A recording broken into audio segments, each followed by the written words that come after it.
नमस्कार. एकदा एक तरुण जोडपं हे बसमधून प्रवास करत होतं आणि घाटामध्ये गाडी गेली. अतिशय निसर्ग सुंदर दिसत होता आणि त्या सृष्टी सौंदर्याचा आस्वाद घेण्यासाठी त्यांनी असं ठरवलं की आपण घाटात उतरू, छान चालत जाऊ. आणि त्यांनी कंडक्टरला गाडी थांबवायला सांगितली.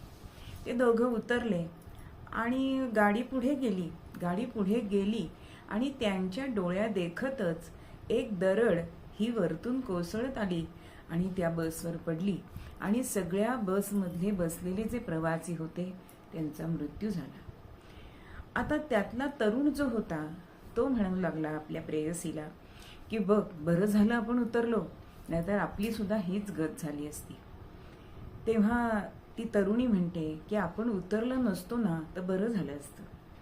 म्हणे कशाला, त्यात मरायलाच आपण राहायचं होतं.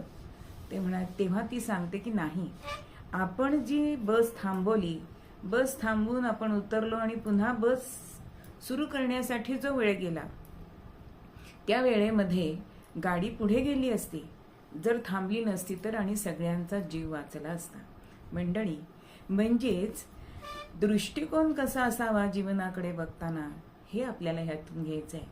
अहो, शाळेमध्ये सगळे कोण शिकवतात, विशाल कोण, काट कोण, लघु कोण, पण समाजामध्ये जगताना आपल्याला कुठला दृष्टिकोन बघायचा आहे, शिकायचा आहे हे मात्र शिकवलं जात नाही.